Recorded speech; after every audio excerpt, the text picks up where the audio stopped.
हाँ जी, नमस्कार, जय हिंद साथियों। कैसे हो आप सभी? आशा और उम्मीद करता हूँ आप सभी मस्त होंगे, स्वस्थ होंगे और अपनी तैयारी में लगे होंगे। तो साथियों, जैसा कि आप सभी को पता है कि कल 26 नवंबर को अपना राजनीति विज्ञान यानी कि पॉलिटिकल साइंस का पेपर होने वाला है।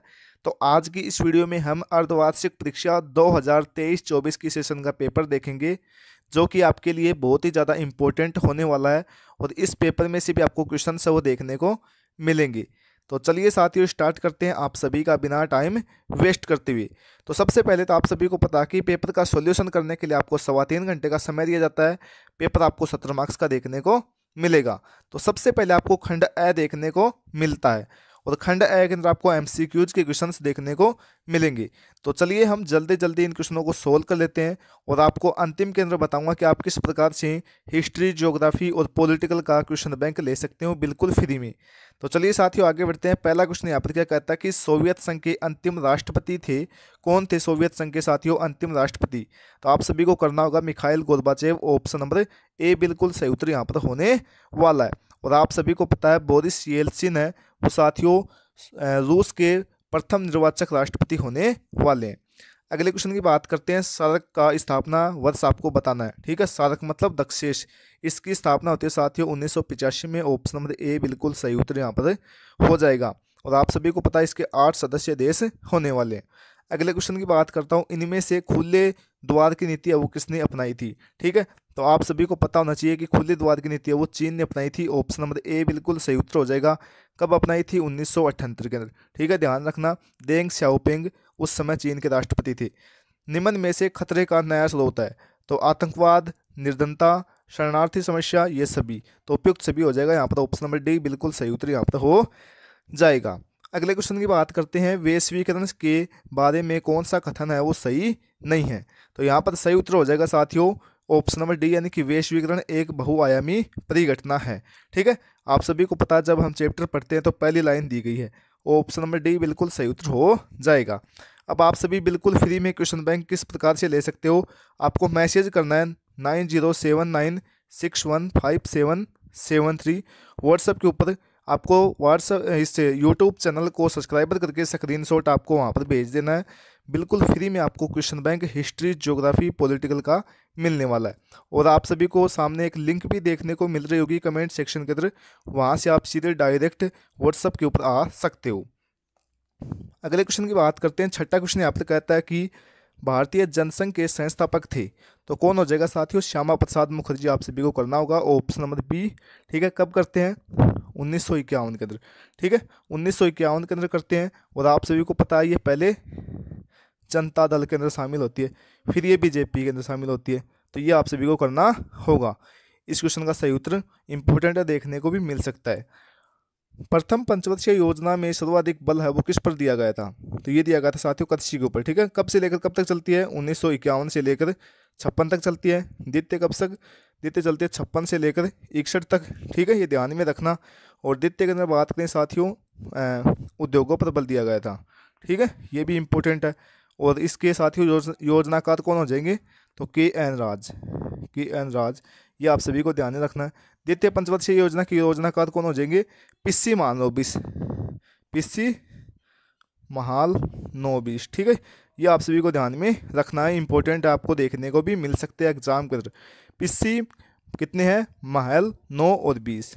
पिस्सी यानी कि कंप्यूटर, महल कितने हैं? 9 और 20। पिस्सी महालनोबिस। इस प्रकार से आप सभी इस नाम को याद रख सकते हैं।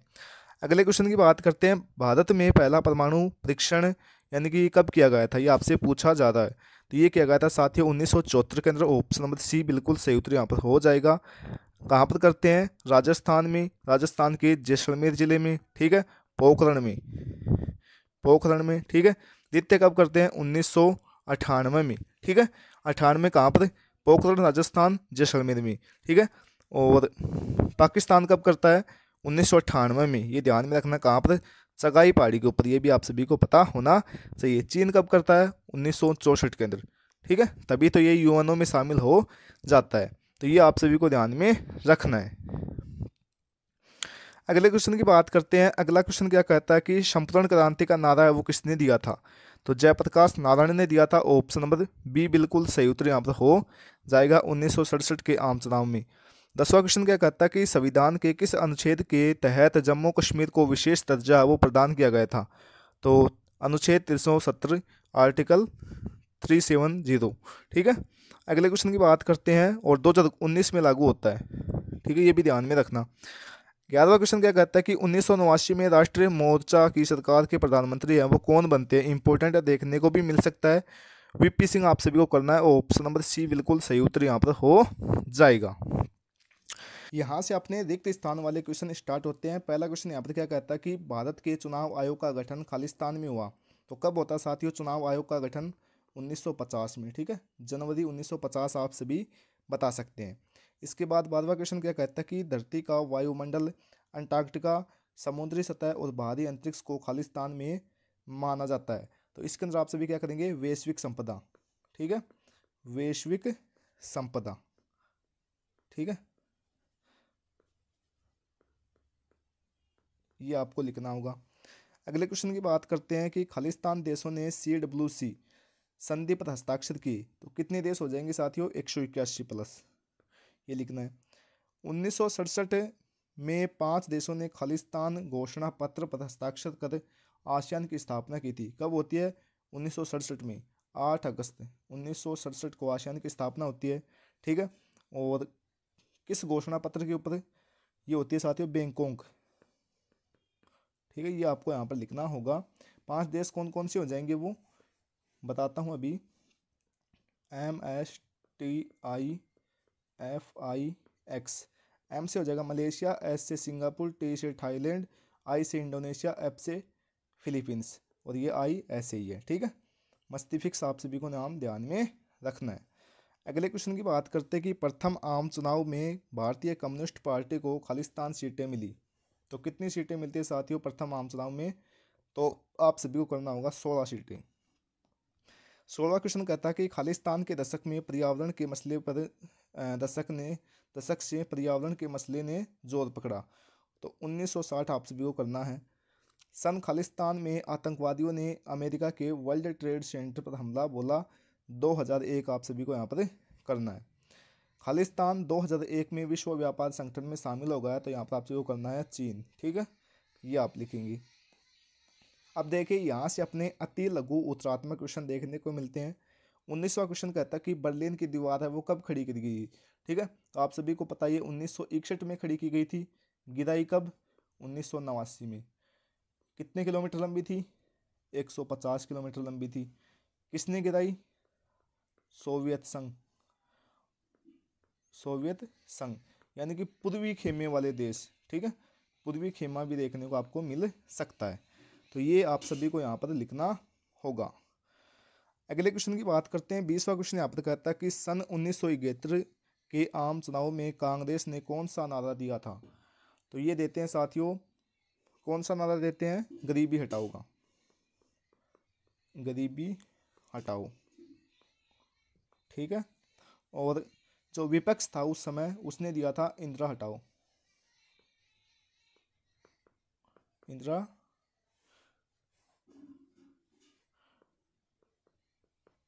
इंदिरा हटाओ। ये नारा किसने दिया था? विपक्ष ने दिया था। ध्यान रखना इंपॉर्टेंट है, कई बार पूछ लेता है कि विपक्ष ने क्या नारा दिया था। अगले क्वेश्चन की बात करते हैं कि आसियान की स्थापना का मुख्य उद्देश्य वो क्या था? तो आप सभी को पता है कि जो आसियान के आसपास के देश थे यानी कि दक्षिण पूर्व एशियाई देश थे ना, उन देशों के बीच आर्थिक, सामाजिक और सांस्कृतिक विकास को तेज करना क्या था? आसियान का मुख्य उद्देश्य था। अगले क्वेश्चन की बात करते हैं। 22वां क्वेश्चन पीवीपरस क्या था? पीवीपरस है वो क्या है साथियों? इससे क्या आशय है? तो आप सभी को पता है कि जो पहले राजा होते थे देश से आज़ाद होने से पूर्व है, ठीक है, तो उनको साथियों एक विशेष प्रकार का भत्ता दिया जाता था, यानी कि उनको एक विशेष प्रकार के अधिकार दिए जाते थे, उनको बोलते हैं प्रिवीपर्स। ठीक है, और ये साथियों 1969 में समाप्त कर देती है इंदिरा सरकार। ठीक है, ये आप सभी को ध्यान में रखना है। अगले क्वेश्चन की बात करता हूँ मैं। अगला क्वेश्चन क्या कहता है कि सार्क का पूरा नाम लिखिए। ठीक है, तो सार्क का मतलब south Asian association for regional cooperation. ठीक है, दक्षिण एशियाई क्षेत्रीय सहयोग संगठन आप सभी को करना होगा। अगले क्वेश्चन की बात करते हैं कि सिंधु जल संधि कब व किसके मध्य हुई थी? तो सिंधु जल संधि कब होती है साथियों? ये होती है 1960 में। ठीक है, मध्यस्थता किसने की, एक सेकंड, मध्यस्थता किसने की साथियों इसके अंदर, विश्व बैंक ने। ठीक है, ये आप सभी को ध्यान में रखना है। किन देशों के मध्य हुई, इंडिया तथा पाकिस्तान के मध्य। ठीक है, ये भी आप सभी को ध्यान में रखना है। इंडिया की तरफ से कौन थे, जे एलन, जवाहरलाल नेहरू, और पाकिस्तान की तरफ से अयूब खान। ठीक है, उस समय राष्ट्रपति थे अयूब खान। ये बातें आप सभी को इसके बारे में ध्यान में रखनी है। अगले क्वेश्चन की बात करते हैं कि एमनेस्टी इंटरनेशनल क्या है। ठीक है, ये आप सभी को पता है कि स्वयंसेवी संगठन है जो कि मानवाधिकारों की रक्षा से संबंधित है। ठीक है, और इसका एक दूसरा भाई भी है जो कि ह्यूमन राइट वॉच के नाम से जाना जाता है। ठीक है, ये अंतर्राष्ट्रीय संगठन चैप्टर से लिया गया है। अगले क्वेश्चन की बात करते हैं 26वां क्वेश्चन की वैश्वीकरण से क्या आशय, क्या है वैश्वीकरण। तो वैश्वीकरण विचार, पूंजी, वस्तुओं और सेवाओं को क्या है, विश्व में प्रवाही क्या है, वैश्वीकरण कहलाता है। 2024 की बोर्ड एग्जाम के अंदर क्वेश्चन आया हुआ है। 27वां क्वेश्चन क्या कहता है कि सुरक्षा के पारंपरिक धारणा के दो रूप कौन कौन से हैं। ठीक है, तो एक तो हो जाएगा साथियों बाह्य सुरक्षा और एक हो जाएगा आंतरिक सुरक्षा। ठीक है, ये आप सभी को ध्यान में रखनी है। कांग्रेस प्रणाली क्या है, तो आप सभी को पता है कि जो 1952 का 51-52 के अंदर चुनाव होते हैं और 1967 तक का जो काल था उसको क्या बोलते हैं, कांग्रेस प्रणाली बोला जाता है। ये आप सभी को ध्यान में रखना है, इंपॉर्टेंट है, देखने को भी मिल सकता है आप सभी को ये क्वेश्चन। ठीक है, ध्यान रखना इंपॉर्टेंट है। अगले की बात करते हैं कि पृथ्वी सम्मेलन कहाँ आयोजित किया गया था, इसमें कितने देशों ने भाग लिया। तो ब्राज़ील में। कब, 1992 में। कितने देशों ने भाग लिया, 117 प्लस देशों ने। किस शहर में, रियो डी जेनेरियो। ठीक है, ये आप सभी को ध्यान में रखना है इस क्वेश्चन से संबंधित। आगे बढ़ता हूँ। अगला क्वेश्चन यहाँ पर क्या कहता है देखिएगा, ये कहता है, अब देखो यहाँ से अपना खंड ब है ना वो स्टार्ट होता है। पहला क्वेश्चन है कि भारत व पाकिस्तान के बीच तनाव के कोई दो कारण आपको लिखने हैं, 50 शब्दों के अंदर आपको इसके उत्तर आपको बताने के प्रयास करने हैं। थोड़े बड़े वाले क्वेश्चन है। तो तनाव के मुख्य कारण क्या क्या हो सकते हैं, एक तो आप सभी को पता है मुख्य मुद्दा क्या है, कश्मीर मुद्दा है। ठीक है, और दूसरा हो जाएगा साथियों आतंकवाद। ठीक है, आतंकवाद फैलाता ना पाकिस्तान, आप सभी को पता है, तो ये आप सभी यहाँ पर लिखेंगे। मंडल आयोग का अध्यक्ष कौन था, इसकी मुख्य सिफारिशें क्या थी, बीपी मंडल या बछेंद्र प्रसाद मंडल। इसकी मुख्य सिफारिश क्या थी, मुख्य सिफारिश थी साथियों ओबीसी के लिए, अरे ओबीसी के लिए 27% आरक्षण। ठीक है, आरक्षण की मांग कौन करता है, ये मंडल आयोग करता है। ठीक है, ये आप सभी को ध्यान में रखना, ओबीसी के लिए ये इसकी मुख्य सिफारिश थी।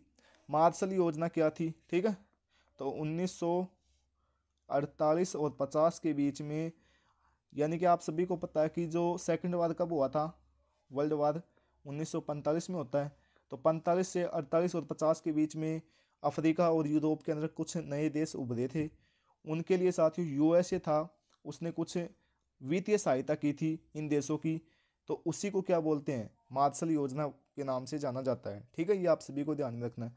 जो यूएसए था साथियों, जो नवराष्ट्र देश थे, उनकी क्या की थी, सहायता की थी उस समय, और इसी को साथियों मार्शल योजना का नाम दिया गया। और उस समय साथियों अमेरिका के जो विदेश मंत्री थे मार्शल के नाम से, जॉन मार्शल ऐसे कुछ नाम था, और उसी के नाम के ऊपर ये योजना रख दी गई है। अगला क्वेश्चन की बात करता हूँ। अगला क्वेश्चन कहता है कि आंतरिक रूप से विस्थापित जन से क्या तात्पर्य है, उदाहरण सहित समझाइए। तो आप सभी को पता है कि आंतरिक रूप से विस्थापित जन, जहाँ पर हमले हो जाए, सांप्रदायिक दंगे हो जाए, उसको, यानी कि जो लोग ना इन कारणों से बीमारी हो जाए, इन कारणों से लोग अपने देश को छोड़कर दूसरे देश में चले जाए, उनको बोलते हैं आंतरिक रूप से विस्थापित जन। ये आप सभी को यहाँ पर लिखना है।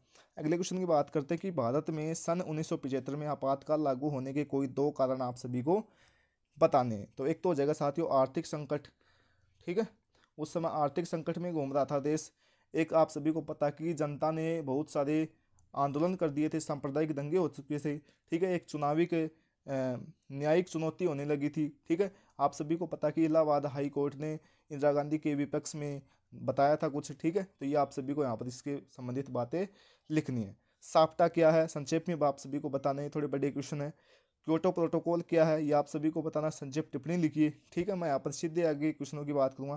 कारगिल संघर्ष के कारणों पर आपको उल्लेख करना कब होता है, 1999 में होता है। ठीक है, ये आप सभी को ध्यान में रखना है। भारत और पाकिस्तान के मध्य होता है। 1960 के दशक को खतरनाक दशक क्यों कहा जाता है, क्यों? आप सभी को पता है कि उस समय एक तो क्या हो गए थे, अकाल पड़ गया था। 1960 का दशक पूछा है, ठीक है। तो अकाल महामारी पड़ गई थी, खाद्यान्न की कमी थी देश के अंदर, दो प्रधानमंत्रियों की मृत्यु हो गई थी, पंडित जवाहरलाल नेहरू और उसकी लाल बहादुर शास्त्री जी की। ठीक है, दो विश्व युद्ध हो गए थे। ठीक है, एक तो चीन के साथ हो गया था 1962 के अंदर, ठीक है, और एक 65 के अंदर हो गया था। तो इसलिए साथियों इस दशक को क्या बोला जाता है, एक खतरनाक दशक के नाम से जाना जाता है। ठीक है, यह आप सभी को ध्यान में रखना है। आगे बात करता हूँ, अगला क्वेश्चन ये क्या कहता है कि देखिए कि भारत में किस किस चुनावी प्रणाली को अपनाया गया है, ये आपको बताना है। गठबंधन की राजनीति से आप क्या समझते हैं। और अगला क्वेश्चन क्या कहता है कि नेहरू की विदेश नीति के किन्हीं दो उद्देश्यों को आपका वर्णन करना है। पुरानी और नई कांग्रेस से क्या तात्पर्य है। बिहार और गुजरात में जो छात्र आंदोलन हो गए थे उसके कारण आप सभी को बताने हैं। खंड से अपना यहाँ से स्टार्ट होता है कि सोवियत संघ के विघटन के विश्व राजनीति में क्या परिणाम निकले। 46वां क्वेश्चन है कि वैश्वीकरण की आर्थिक परिणति क्या हुई। इस संदर्भ में वैश्वीकरण ने भारत पर क्या प्रभाव डाला। ठीक है, ये क्वेश्चन इंपॉर्टेंट है। ये क्वेश्चन नहीं आगे बताऊंगा इंपॉर्टेंट। राजीव लोंगेवाला समझौता व पंजाब समझौता क्या था, इसका मुख्य शर्त आपको लिखनी है। खंड द यहाँ से स्टार्ट होता है। संयुक्त राष्ट्र संघ के मुख्य प्रमुख अंगों का आपको उल्लेख करना है, किन्हीं दो के कार्यों का आपको बताना है। इंपॉर्टेंट है, देखने को मिल सकता है। भारत को सुरक्षा परिषद में स्थायी सदस्य बनाने हेतु विस्तार में आपको तर्क बताने, ये भी इंपॉर्टेंट है, 2 बार बोर्ड एग्जाम के अंदर क्वेश्चन आया भी हुआ है। ठीक है, स्वतंत्रता प्राप्ति के समय भारत की प्रमुख चुनौतियां कौन कौन सी, विस्तार से बताइए, ये भी बोर्ड एग्जाम 2024 के अंदर 2024 में आया हुआ है। ठीक है, राज्य पुनर्गठन आयोग कब बना, इसके प्रमुख कार्य एवं सिफारिशों को आपको विस्तार से उल्लेख करना है। बता सकते हो आप सभी। नियोजन से आप सभी क्या समझते हैं। नियोजन विकास के लिए आप भारत में अपनाए गए तरीकों का आपको वर्णन करना है। भारत में विकास की प्रारंभिक रणनीति की मुख्य उपलब्धियां क्या रही, इसकी मुख्य सीमाएं क्या हैं, ये आप सभी को बताने हैं। ठीक है, अब बात करते हैं इंपॉर्टेंट क्वेश्चन कौन कौन से देखने को मिल सकते हैं। पहला, दूसरा, तीसरा, चौथा, 4 तो ये देखने को आपको बड़े वाले में मिल सकते हैं। इसके बाद देख लीजिए, ये देखने को मिल सकता है और ये भी आ सकता है। मातसली योजना देखने को ये मिल सकता है आप सभी को। ठीक है, ये आपको कहीं भी देखने को मिल सकते हैं। और क्या देखने को मिल सकता है, ये नाम याद रख लेना, एमसीक्यू के अंदर देखने को मिल जाए। ये देखने को मिल सकता है, ये देखने को मिल सकता है। बर्लिन की दीवार से संबंधित सभी क्वेश्चन पढ़ लेना। प्रीव्यू पर देखने को मिल सकता है। साधक से संबंधित सब कुछ पढ़ लेना। आसियान से संबंधित सब कुछ पढ़ लेना। ठीक है, इनमें से आपको देखने को मिल सकते हैं। तो ये था साथियों अपना आज का पेपर। कैसा लगा ये पेपर। और आप सभी को जैसा कि बताया कि फ्री में क्वेश्चन बैंक लेना है तो आप सभी इस नंबर के ऊपर स्क्रीनशॉट आपको भेजना है। बिल्कुल फ्री में आपको क्वेश्चन बैंक मिलने वाला है। तो मिलते हैं साथियों अगली वीडियो के साथ, तब तक के लिए जय हिंद जय भारत। वीडियो पसंद आए तो चैनल को कर लेना सब्सक्राइब, वीडियो को करना लाइक। धन्यवाद, जय हिंद।